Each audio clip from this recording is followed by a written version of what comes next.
Welcome to another episode of Cabernet and Pray. Today, our guest is Andrew Whitehead.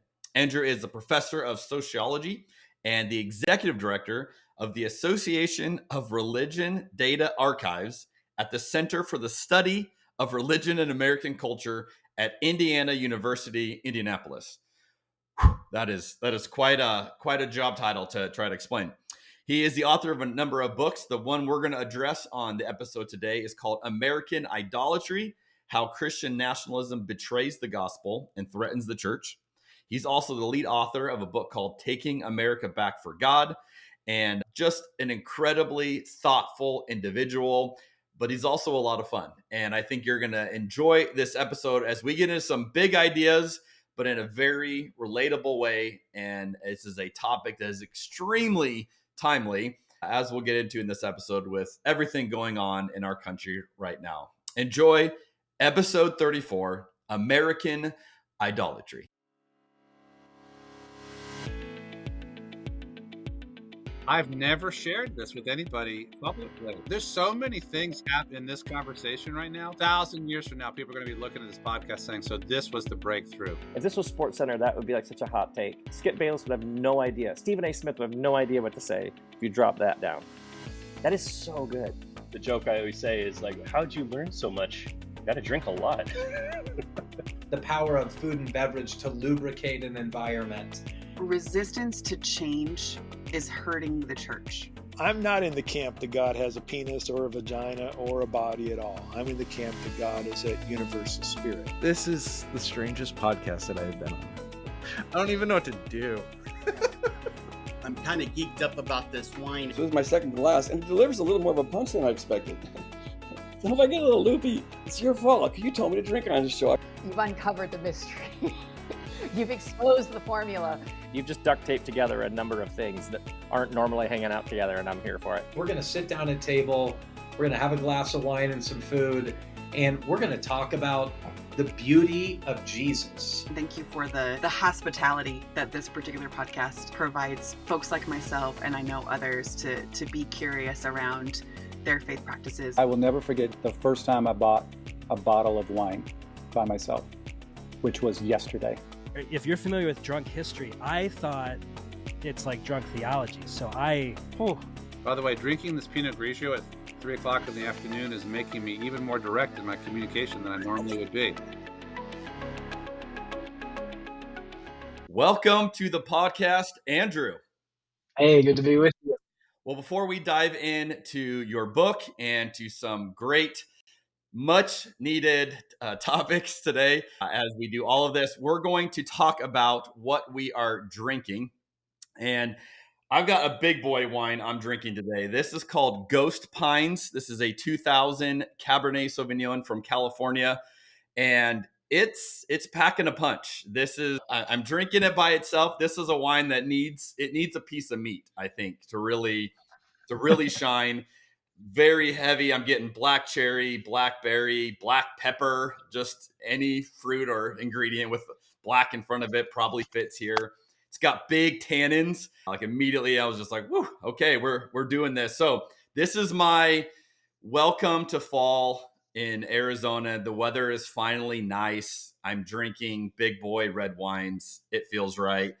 Andrew, what do you got in your glass today?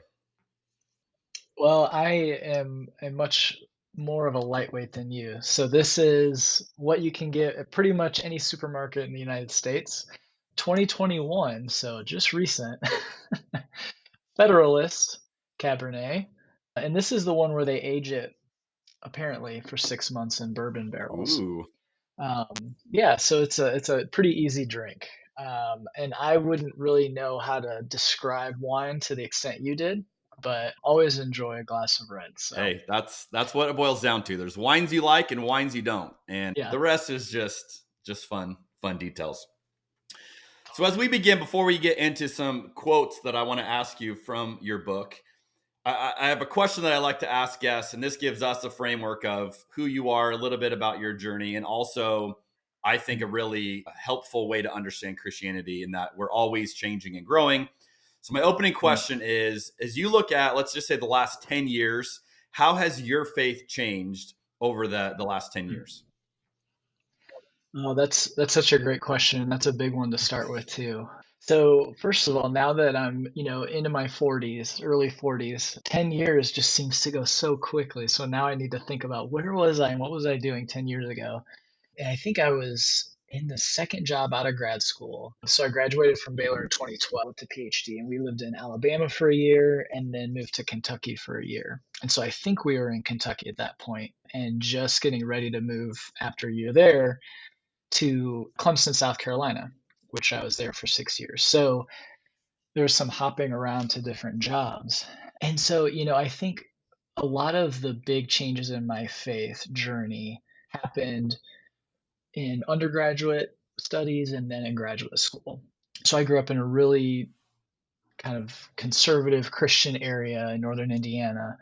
And then as I left that area and went to college and grad school, that was where I really started to recognize some of what we had been taught in loving our neighbors versus how that was kind of lived out, right, with these groups, how we voted, what were important issues, all of those things. And so I started to see that disconnect between how we should love everyone, love our neighbors versus maybe loving everyone kind of ended at certain political, boundary lines or certain racial or ethnic groups, whether they're American citizens or not, all of these things. And so that was where I really started to unpack some of that.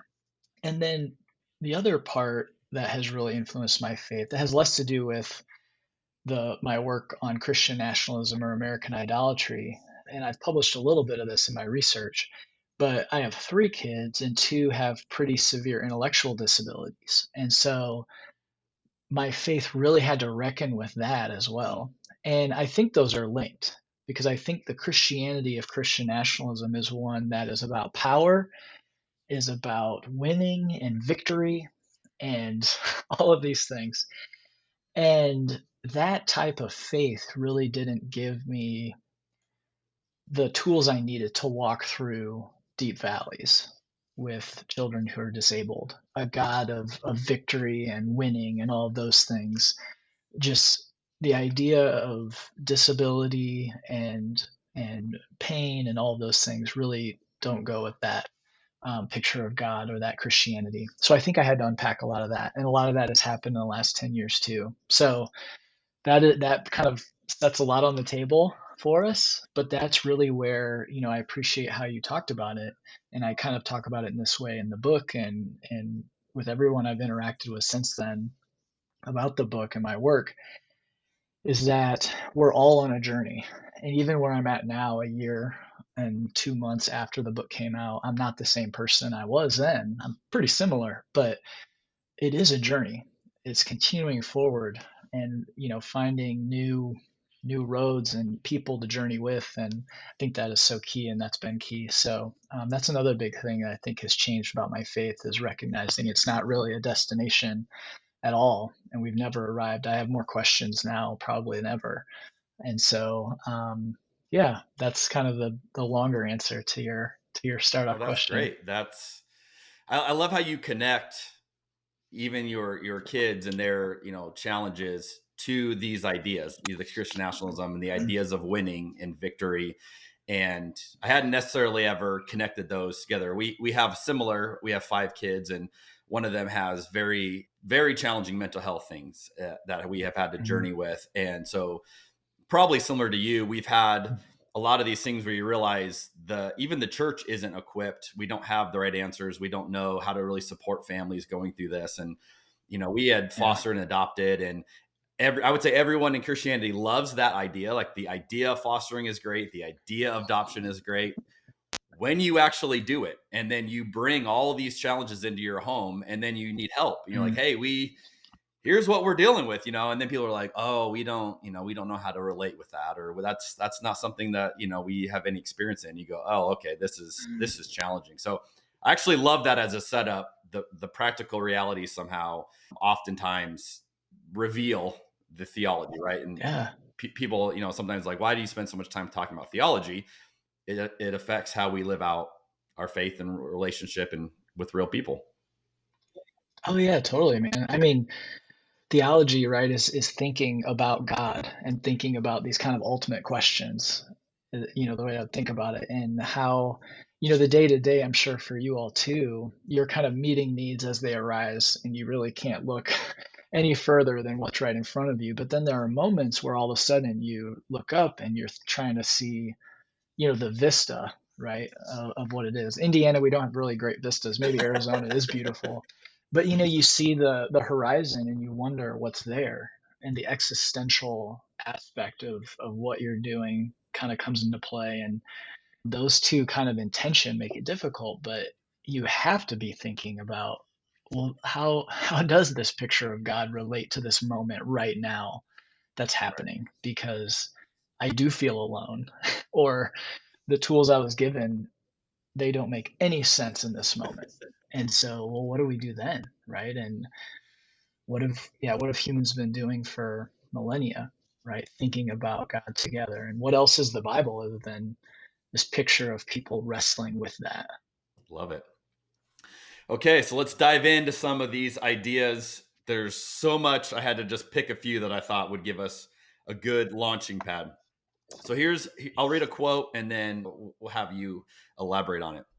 You write this: imagine Christian nationalism as a pair of glasses through which Americans see and experience their social worlds. At one end of the spectrum, these glasses are relatively clear. These could be folks who reject white Christian nationalism. Moving from one end to the other, an orange tint becomes more noticeable. I thought your color choice there was interesting, by the way. An orange tint becomes more noticeable, intensifying the further along you go. Those who wholeheartedly embrace Christian nationalism see a world awash in a deep orange hue. For some Americans, the world they see has very little orange tint. They believe, behave, and live accordingly. But for other Americans, all they see is a deep orange, which obviously signals something quite different to them, altering their behaviors and attitudes. Now, I want to add a preface here. Andrew and I were talking about this before we started recording. We are recording this literally the day before the election. This will be posted, and there will be an outcome that we currently don't know as of this recording. So if you're watching, listening to this, and you're like, hey, some of these comments sound a little weird given what just happened in the last 2 weeks, we don't know what is about to happen. So we're going to talk about things that obviously pertain to an election that is happening tomorrow as we're recording this, but as you listen to this is going to be revealed. So just want to put that disclaimer in. I love this metaphor of the lenses. I love how it captures the reality that I think many people have, and I have certainly had this, where you can talk to someone who you love, who you respect, who you have deep relationship with, and it is as if you are looking at two completely different things. And for many people, and I hear this all the time, many people are like, what do I do with this? Like I'm trying to either logically talk through something or emotionally talk through, and it's just like, we're not even talking about the same things. You've given us a metaphor to use to go, well, how could that be? So my question is, I think everyone's going to go, yep, that's a great way to think about it. The question is, how have you found it helpful when you realize you're talking to someone and you're like, oh, they've got the tinted glasses on? Is there something that cues up in your mind of like, all right, here's a pivot in the way I'm going to approach this conversation, because I'm going to acknowledge we could talk about the same exact thing and we're going to see it differently. What insights have you learned in exploring that idea? Yeah, that's a really great question. I think one of the things that the metaphor is helpful with, and I actually went back and forth when writing the book, where when I was talking about one side is an orange tint and the other side had a tint as well, right? So resistors and rejectors, it was a color as well.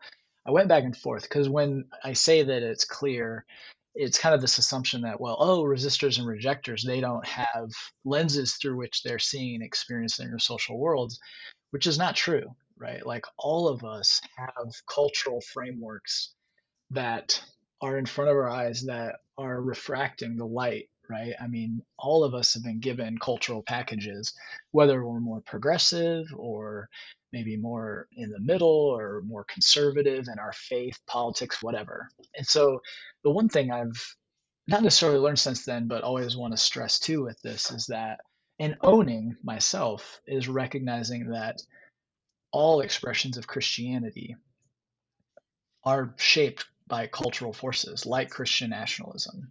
There are other things. Now, are they all equally as influential in the United States? No. Are they all as detrimental to democracy right now? I would say no. Empirically, we see there are some that are more influential, detrimental, all those things. So the first thing that I've kind of learned in interacting is recognizing that, being able to explain that. This isn't as though, oh, we are enlightened, we don't have any sort of lens through which, and all of those other folks, them, they're all wrong. I think being able to articulate that all expressions of Christianity, and there are dozens, hundreds, maybe thousands in the US, come with these different cultural kind of elements to it.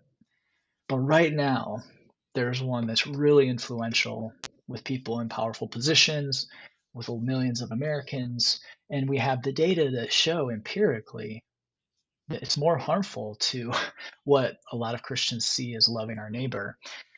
And so I think when we're in those situations talking with folks, there's a number of ways it can go.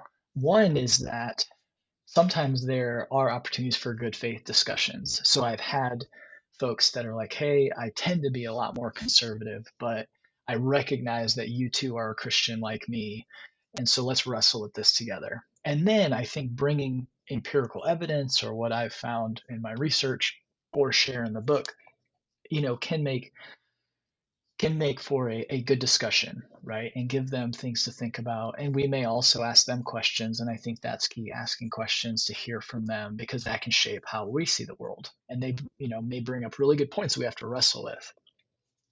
But there are times where, like you said, we may be talking with someone and it's like, okay, we're speaking different languages or we're seeing the world completely differently. And what we find empirically in some studies is that in those moments, facts or empirical data actually don't work to change people's minds. They actually push further deeper in and like entrench themselves. And so in those moments, it really doesn't work to be like, well, this is what we know about Americans that embrace Christian nationalism. They tend to embrace political violence and it's just not going to make an influence on how they see their world or see the issues at hand. So I think in those moments, to the extent that we can, being in relationship and asking questions a lot of times can do the most good.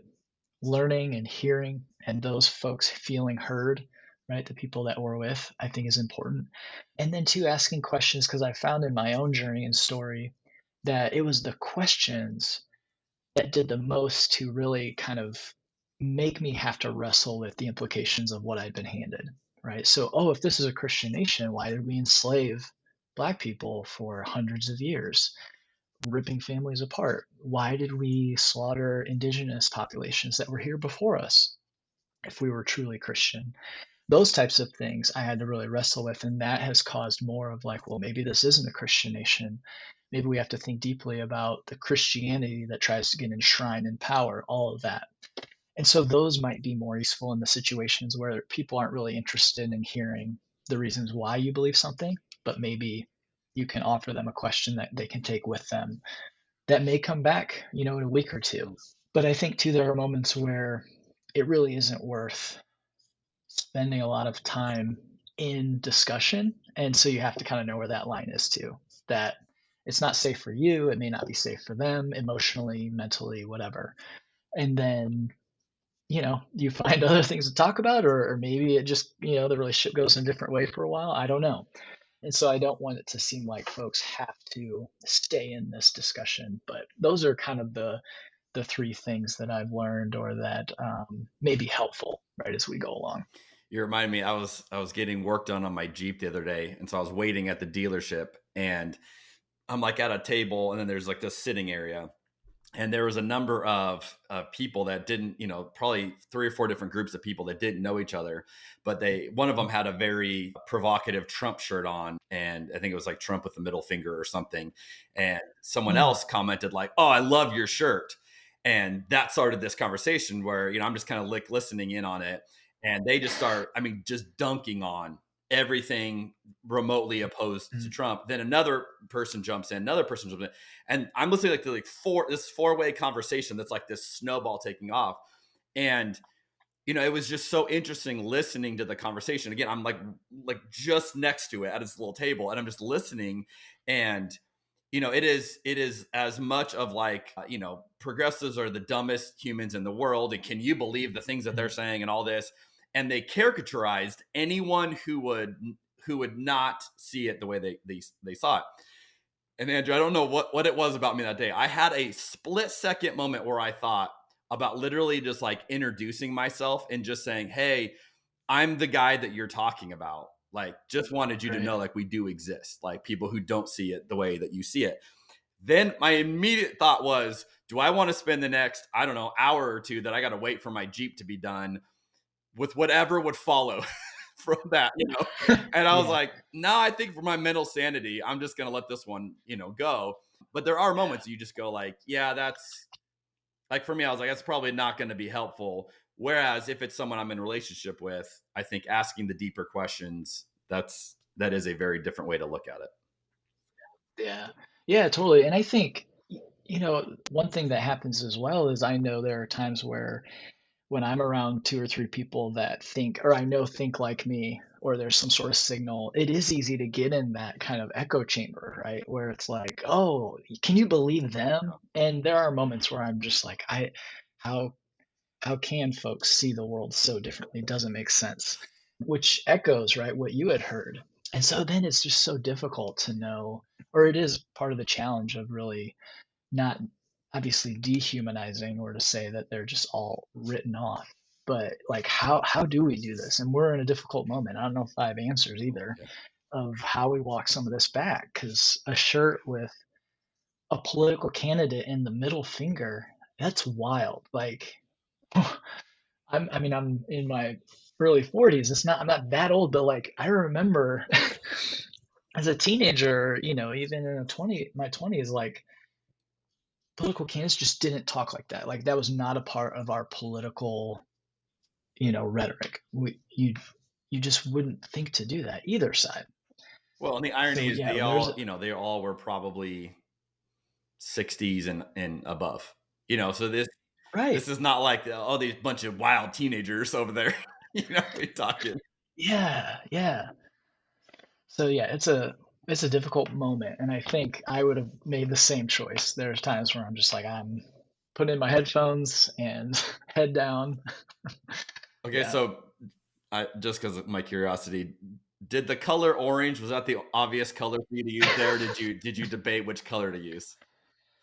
I think I'd have to go back and look at early drafts, but I'm pretty sure in the earliest draft I just used I wanted a color, so I just used orange. And what do you think prompted the Holy Spirit, or what do you think prompted the orange? Yeah, I don't know.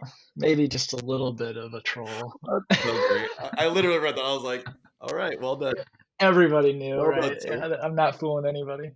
Okay, here's another one. This is a term I had not heard before, and I've already used this one in conversation because this is so powerful. Okay, so you say this. Political scientist, I'm going to butcher this name, Paul de Jupe, provides a helpful concept to describe this effect of fear, the inverted golden rule. The inverted golden rule stipulates, expect from others what you would do unto them, which is so good. For many Christians, fear of losing cultural and political power makes them want to restrict other groups' civil rights precisely because they fear this is how these groups might treat them. So if you're a little confused on that, basically, I'm going to preemptively harm you the way I'm anticipating you are going to harm me. And so I don't even let you get to it, because if I have the chance now, I'm going to do what I'm assuming you're going to do to me, which is such a dark way to live your life. And as you're, obviously talking about, this is antithetical to the gospel, to what any of us following Jesus should do. But this is so profound, and it's like you just go, yeah, that's exactly what it is. How would you just elaborate on this? How do you see this in us? Like, or do you see it on a personal level? Do you see organizationally? How does this affect us? Yeah, that was such a useful concept that Paul introduced. And I think it really is central to that idol of fear as an element of Christian nationalism, right? Where we want power because we know that that'll protect our interests, however those might be defined. And again, for the history of the US, that's elevating a particular expression of Christianity over and above any other expression or other religion or those of no religion. So we want this power, and really it's a self-interested power to be able to make others do what we want them to despite their resistance.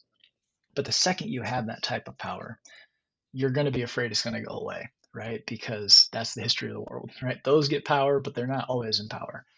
And so we have a fear and this sense of threat. And when you have fear and sense of threat, you're creating stronger boundaries around who is in and who is out. And one way to create those boundaries and police those boundaries is to create fear and sense of threat for those on the outside. And so, yeah, a common kind of trope with that is the only way we can protect ourselves is if we keep those other groups down, if we execute that self-interested power. And for the history of Christianity in the United States and even before, is really kind of cultivating that sense of fear and threat and doing to these other groups, whether it's indigenous populations or racial or ethnic minorities. And in the book, right, I kind of cite a lot of these different historical moments, whether we're looking at Japanese internment camps or the Alien and Sedition Act or cracking down or Jim Crow South or slavery or whatever. We see it over and over, Christians arguing from their Christian perspective that they need to act in this way because of the threat that these groups pose.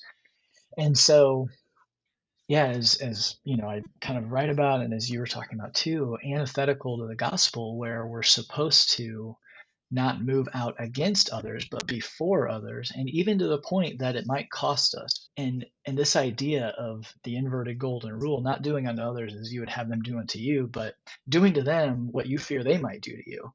And as we listen to the political rhetoric of today, you hear this over and over and over, right? Like these groups are going to come and they're going to take away our right to pray or read the Bible or whatever. And we have empirical evidence of this, right? That as we did interviews for our first book, or the one I wrote with Sam Perry, folks were telling us, like, this was during the first Trump administration, they were just glad that they could say Merry Christmas again. And they never couldn't say Merry Christmas. But the way they were thinking and seeing it is like, no, we were persecuted. We could not do that. And so we need to get into power and make sure that those seculars or whoever else don't take away our Bibles or take away our right to celebrate religious holidays or whatever else, because they're going to obviously do that to us, or they already have. And fear is such a powerful political motivator. It is probably the most powerful one. It's going to get people out. And that's all this has ever been about, is getting people out and giving them at least one wedge issue to where they just have to vote this one way because of this one thing. And that's what's really contaminated so much of our political dialogue, whether it's within congregations, broadly in the United States. It's just harmed us so much because we really can't see the other side or people that differ from us as worthy and American, just like us. Can we have this conversation? No, they're the enemy. They need to be put down. They need to be put away, all of these things. And that really makes it hard for democracy to survive. Like, that's one of the threats for sure. When I hear arguments like that, it personally makes me want to just like run for the hills, bury my head in the sand, and be like, I want nothing to do with any of it, right? Like I want to remove myself from it. And theologically, if you look at different church traditions, much of like Anabaptist theology has really leveraged more of that, of like, all right, the best way to to be Christ-like is to remove ourselves from much of this, where Anabaptists are hesitant to join into much of these kind of things. And so I teeter on that line where I'm drawn there, but then I wrestle with it. And you had something connected to this that I was like, ugh, he's right, but I don't want it to be right. And it's totally tied to the inverted golden rule. You say this: to pursue justice, Christians will have to seek and use power, which is, Andrew, an unfortunate thing for you to point out, because it's much easier to Right. want to be, head in the sand and also be pursuing justice somehow. But you're pointing out the obvious, like, look, if you're going to actually be in this work, you're going to have to seek and use power. Then you clarify, this employment of power should rather benefit all people, especially our neighbors who have been harmed or overlooked. Christian nationalism vision and use of power, however, is focused solely on extending and protecting a particular subset of largely white Christians' cultural and economic interests. It is important to distinguish between the two uses of power to faithfully confront white Christian nationalism in our society and religious tradition. So it's one of the things, even on this podcast, I've gotten into different, I did an episode, actually a couple episodes, where I kind of pit Greg Boyd versus David Gushee, and had each of them respond to each other, and it was kind of fun. And they both kind of saw this a little bit differently and pushed on each other. I guess my question is, how do we use power well? Because it seems to me it goes wrong more than it is right, especially when Christians touch it. So I want to run from it, but that's not healthy. How do we get near it without it corrupting us? Yeah, that is such a good question, and one that, we have to continually wrestle with. And I think for me, in the course of writing the book and in my own journey, one way for those of us who have benefited, for the most part, of being at kind of the center of this culture and society, so that's white Protestant Christians and men especially, is the more that we can listen to and learn from and follow the lead of those groups that have been pushed to the margins and maybe are being crushed by different systems and different things like that. We can listen and learn from them and follow their lead on how to change how the system operates, right? And what to do about it. I think that's our best chance at faithfully using power, coercive power, in order to provide a common flourishing, a common good for all people. Because if they have access now to some of the benefits and rights of being citizens, a lot of beautiful things about living in this country, if they have access to that too, it doesn't mean that I no longer have access. It just means I no longer have easier access, or elevated, or the only one that has access. So equality, the pithy phrase is, equality feels like discrimination when you're accustomed to privilege, right? So the fact that everybody has access now, I might think, oh, I'm being discriminated against. That's not true. I still can vote, I can still get a job, go to school, have a family, do all the things that I've been able to do before. It's just now others have access to those benefits. And so I think when we're talking about power, it isn't as though Christians shouldn't use it. And I think actually the pull to say, well, I just opt out, you can only do that if you're in a place of privilege.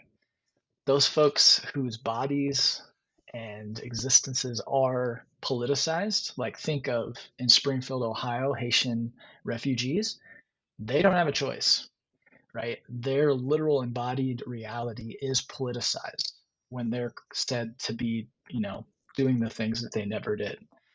They don't have a chance, right, to just opt out. And so I think for white men, Christians, Protestants, for white Christians, broadly, we can't just opt out. We have to take a side. And it doesn't mean that we're always voting one way or the other, but we have to recognize that to pursue justice, that is to take part in politics, right? It's having a say about how we're going to distribute power in this country, which is a good thing. We're grateful for it. And it is powerful, in a sense, right? Like it can go sideways really quickly. Doesn't mean we'll always get it right. But I think listening and learning from those who have been crushed allows us to set aside or to see with a new perspective. And I think that is really the key part, because yeah, those folks don't get a chance just to opt out. And so I think we need to be a part of it. So like the example to end this kind of comment is when we look at the civil rights movement as one great example, they were pushing for equal rights and access to the vote. It didn't mean that white Americans could no longer vote.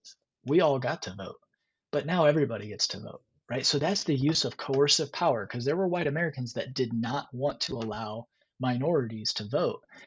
But the Voting Rights Act was coercive power applied, but to the benefit of all, to the benefit of the common good flourishing. Does it create uncertainty? Does it change how things operate? Yes, right? It does. But it does so in a way that creates a more equal and just society. And that, I think, is what we should be focused on. Well said. Can you tackle an idea here that it was done so well and worded so well? So it's kind of a long quote I want to read, but I didn't know how to shorten it because I think that there's so much in this. And this is something that, in my experience, I don't think we talk about this enough. And it should be fairly obvious why we don't, because it makes those of us who are white very uneasy to address this. But you say this so well. So I'm going to read this, and I'm going to share part of my story where I was like, oh, I wish I would have understood this the way you're explaining it a few years back. You say racial and ethnic minorities embrace white Christian nationalism, which I'll read that sentence again because it's kind of, at first, it's confusing. Racial and ethnic minorities embrace white Christian nationalism. It is not limited to white Americans alone. It is important to mention here how the white of white Christian nationalism does not necessarily refer to the skin color or racial identity of an individual American who might embrace it. Rather, it refers to whiteness, the values, habits, beliefs, behaviors, and attitudes that result in the organization of society in such a way that white Americans as a group tend to have greater access to power, privilege, wealth, and other benefits bestowed by various social institutions. Therefore, non-white Americans can still participate in and perpetuate systems or cultural frameworks, such as white Christian nationalism, that serve to uphold a racialized society in which one group tends to benefit at the expense of other groups. So well said. I mean, I got this section, I was like, wow, that was amazing. Real quick, how this intertwined in my story. I was a lead pastor in 2020 in Oregon, and that was when all of the George Floyd thing happened, and Portland became a hub for much of that conversation. People are literally like rioting downtown, and I was like, hey, we as a church, we were a church in the suburbs, but I'm like, we need to like lean in to what is going on in our community that not only is our nation talking about, but in particular, Portland was very vocal into all of that. And I was opposed in wanting to do this by a Black member of the leadership in our church. And her skin color negated much of what I was saying, where she's like, look, we don't need to be talking about this. He needs to just preach Jesus, And it was like, well, she's Black, you're white. She's saying we don't need to. So therefore, you're the one making a deal. And like literally the amount of credibility I lost on that was staggering. And at that moment, I didn't know how to like make sense of that, because I was like, maybe I am off, like this obviously affects her more than it affects me, but she's saying it's not a big deal. I don't know. And it took me a while, and took actually another friend of mine who's Black explained it to me after the fact. And I was like, oh, he started unpacking that for me. But you here are talking about whiteness as a shared thing that anyone can tap into. And I think that's such a helpful distinction to make. It is not just the color of my skin, although obviously more people who are white embrace whiteness, right? But you're pointing something out that, again, I don't think we talk about a lot. You see all sorts of people embrace this for their own reasons. Help us understand that, because often this gets used, and like I've seen Trump do this, where, it's like he'll get a Black spokesman to come up, and then suddenly the argument is, well, clearly Trump is pro-black because here's this black man saying, he supports him. And then it just negates so much. But what you're saying is, no, actually look for whiteness, not just the color of skin. Can you talk more about that?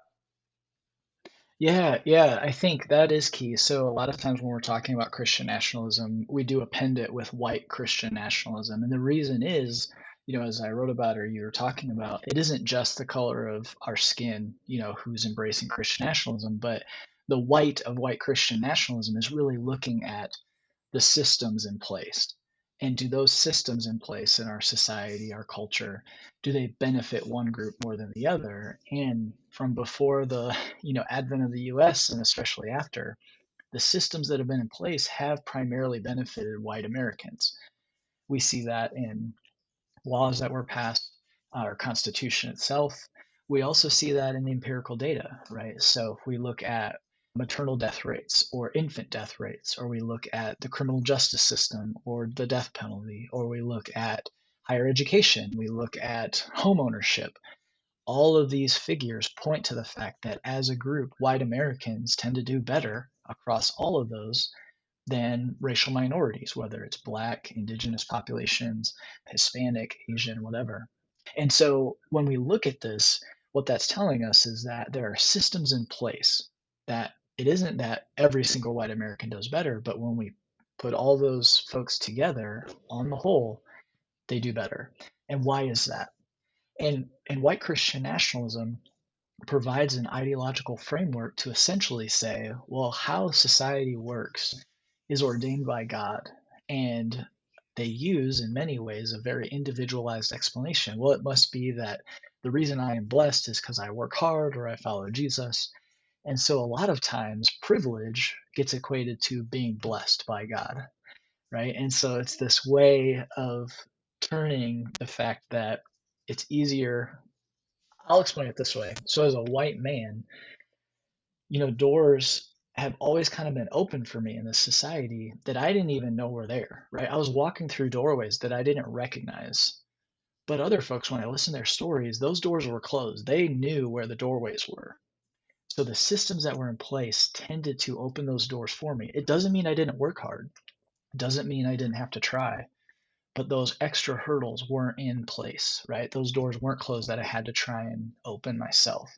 And so white Christian nationalism does this as well. And so it doesn't matter our skin color if we embrace those explanations for the systems, right? That, as Christians, we should just be preaching Jesus and that's it. That is a theological expression that is rooted in a very particular expression of Christianity that in many ways we have to work hard to think about, well, where was this? Who were the theologians that were really explaining this? And some of them owned slaves, and some of them, right, argued for things that we would no longer say are true. And does that influence how they saw the gospel? Does that influence how they, explain how the world should work? I think we have to wrestle with that. And so that's where, folks who are racial minorities might also embrace theological explanations and visions of Christianity that continue to uphold these broader systems that tend to harm larger groups of racial minorities or whoever else. And it's almost like no matter who you are, you can benefit from whiteness because the world is predominantly built on that. And so we're seeing certain people have the ability to tap into that. And, the way one of my friends explained it to me is he said, you don't have enough Black people in your church to make it worth her while to support you. And basically she has more to gain by opposing you because she will gather all the favor of all these people by doing what she's doing. And that, again, it perpetuates whiteness, if you will, even though she's not white, and it was like him explaining that of like, she's got more to gain and more to lose, if she followed you and supported you, that I was like, oh, that makes a ton of sense. And it's just complicated because we want to just go, well, no, that doesn't, look, but you're this. And, I'm trying to, and I just, I thought that whole section, I was like, wow, that's not talked about a lot though, Andrew. Yeah. Well, and I mean, your example and your story, I appreciate you sharing it because it's such a powerful illustration of that, right? proximity to power in this sense, proximity to whiteness served her interests, or, for some racial minorities, it serves their interests individually. But does it serve the interests of the entire group or society as a whole? Right? We would say no. But, why do some folks stay in certain relationships, right? It may be proximity to that person. They're willing to, overlook, the broader explanations of it because, yeah, they get power or privilege in that organization, community that serves their interests in the moment. It actually created empathy for her in my heart too, because I realized she has dealt with those, closed doors her whole life and now saw an opportunity not to have one. Whereas for me, I haven't had those closed doors. So, you know what I mean? So it actually, ironically, I was able to be more empathetic where I went, okay, like her journey has been very different than mine.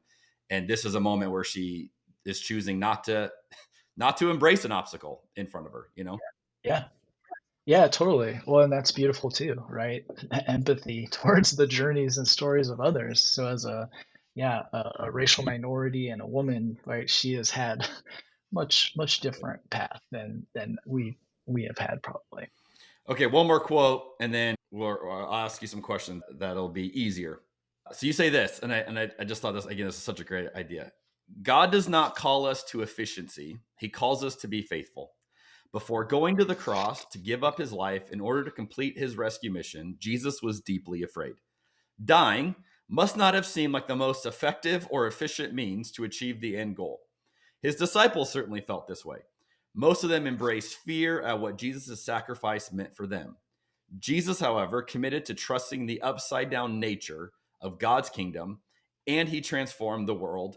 In time, his disciples did the same.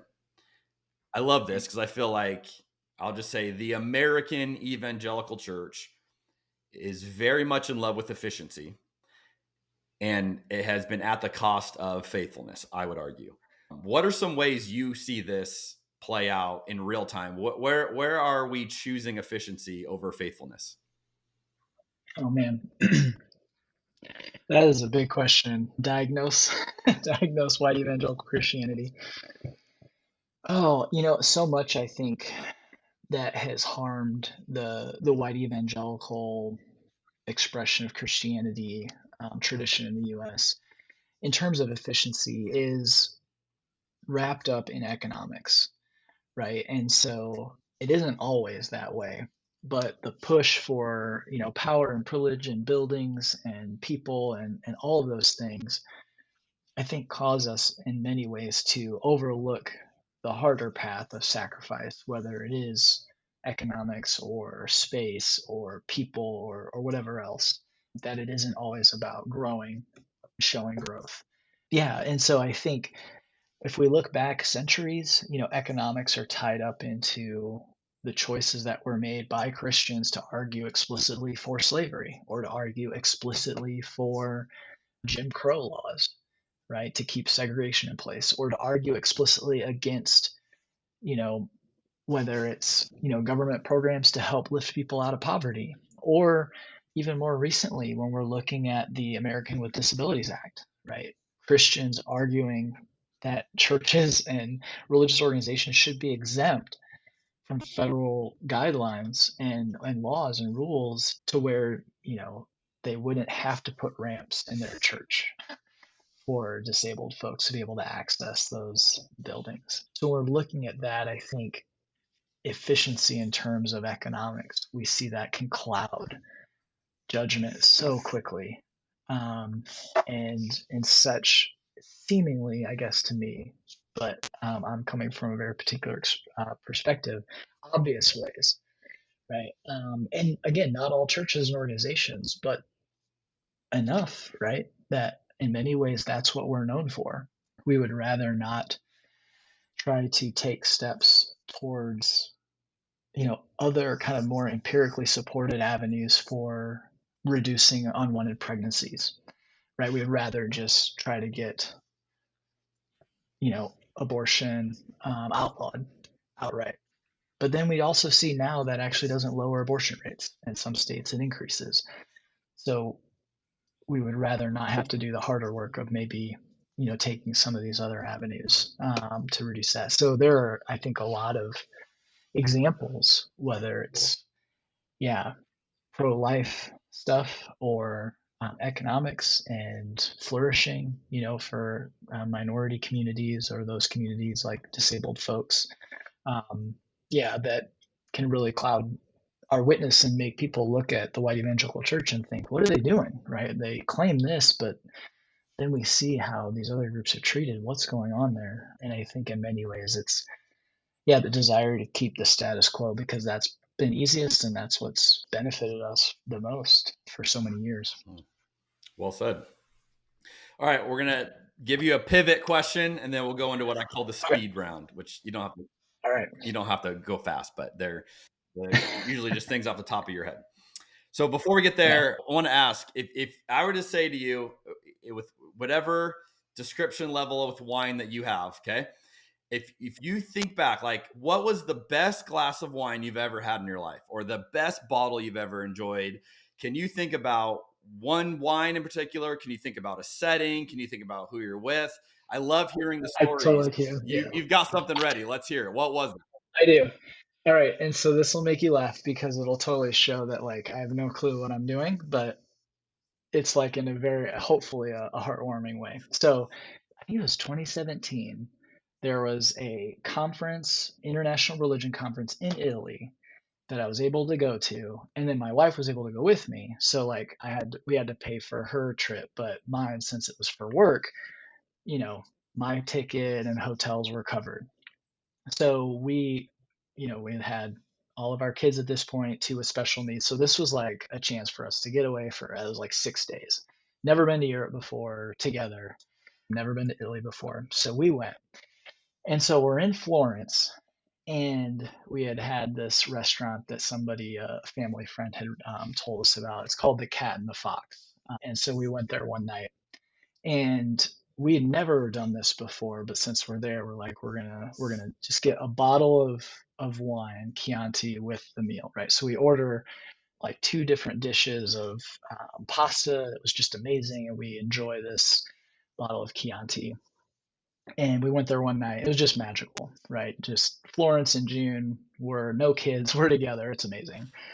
And the next night, we had another night in Florence, and we were like, oh, should we find a new restaurant? But it was so magical. We were like, let's go back, right? We know it's good. And I know it seems lame, but we're just like, we know it's good. Let's go back and experience it one more time. So we went back, ordered the same food, bottle of Chianti. And I happened to like snap a picture of it secretly, to see what the wine was. Cause I was like, when I go back, maybe for like our anniversary or something, I'll find this wine and like order it, ship it. I don't care. Like we'll just get it because it was so magical. So that's the bottle that, the experience like that was really magical and I always remember. Now here's the funny part.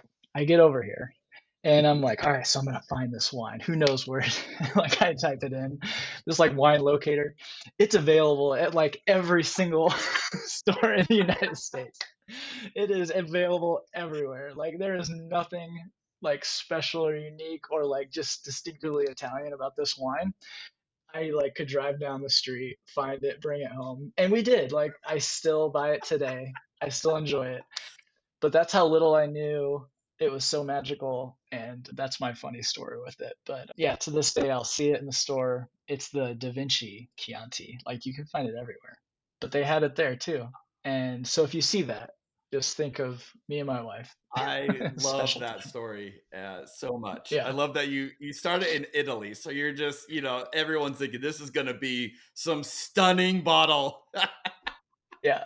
Yeah. Oh, that's great. I'm sure the restaurant like had very expensive ones, but like we're, I'm I was assistant professor. We do not have money.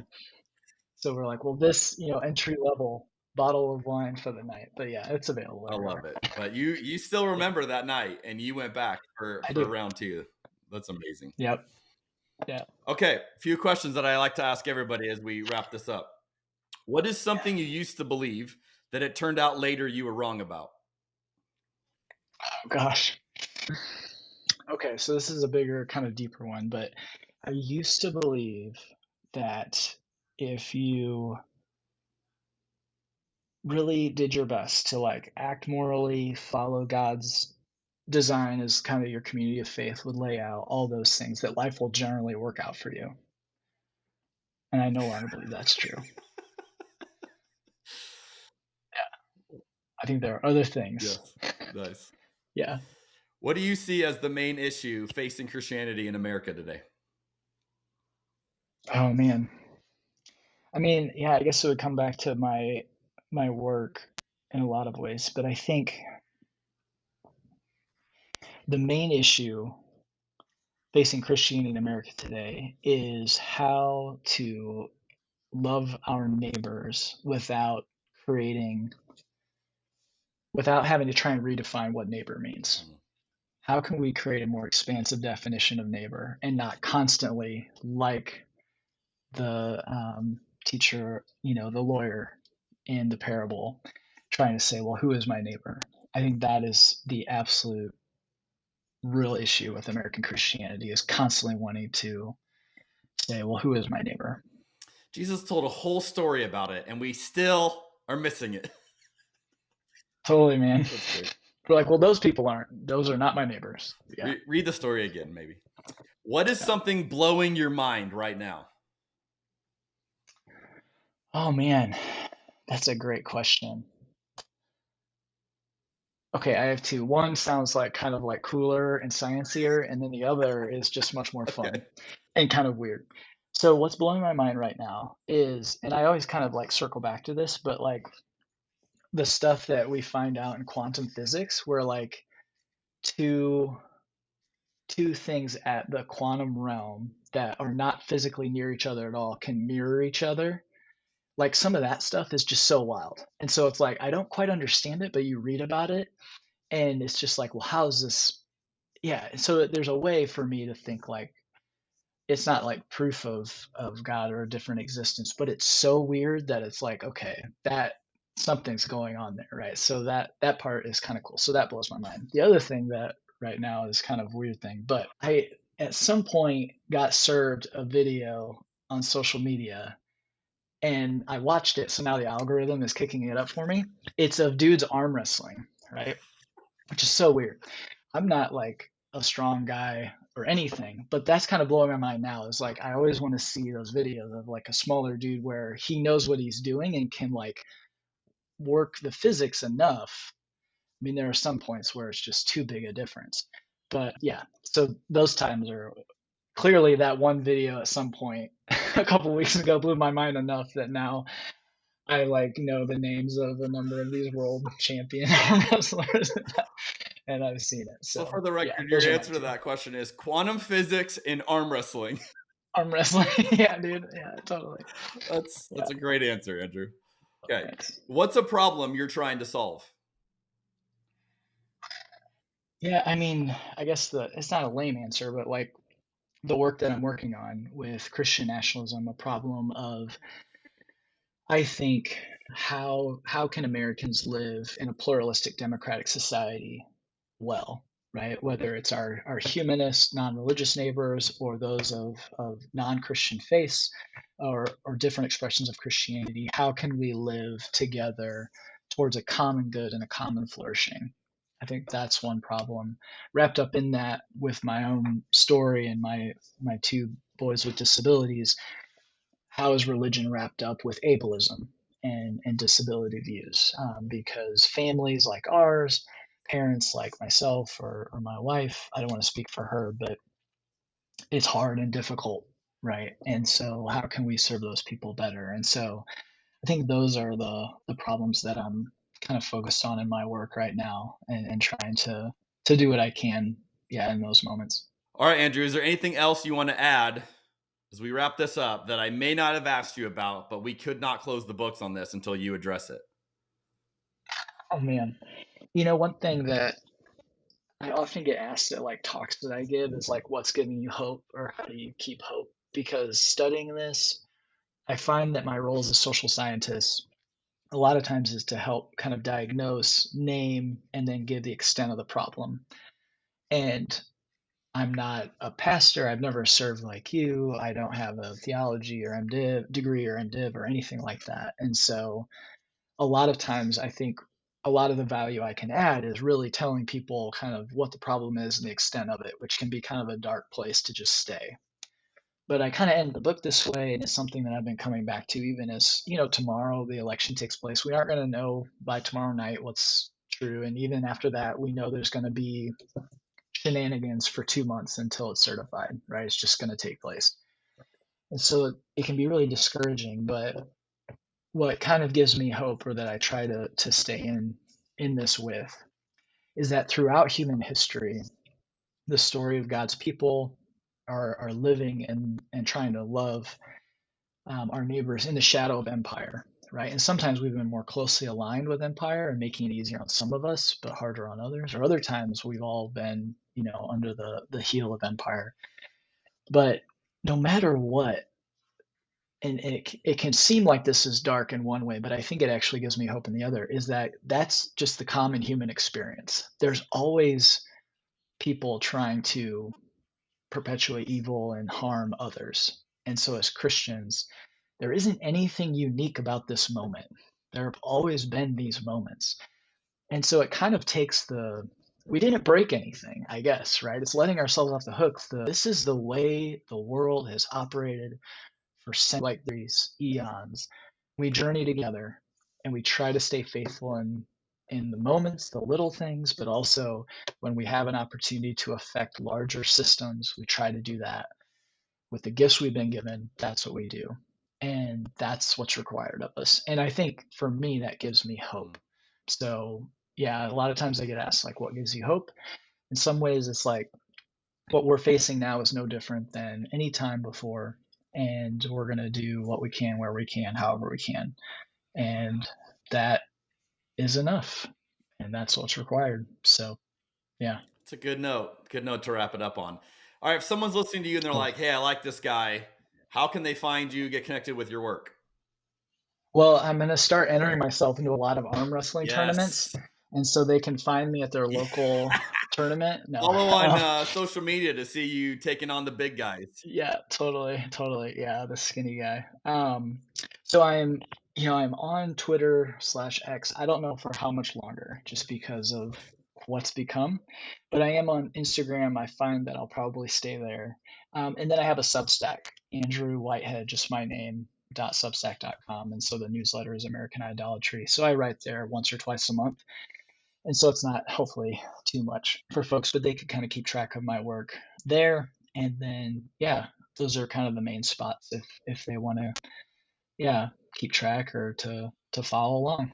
Well, Andrew, I just want to say thank you for taking time out of your day, and love the work that you're doing. Love the way you're adding your voice into a much needed conversation and helping us navigate some gnarly stuff and giving us ways to engage it. And so I heartily recommend others check out American Idolatry and Andrew's work. And again, thank you for taking the time to share with us today.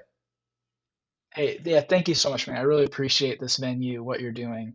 It is fun, and yet you dig into the deep stuff, and I think that's everything. So yeah, continued success, and thanks for the invite. Awesome. Well, everybody, we'll catch you in the next episode of Cabernet and Pray.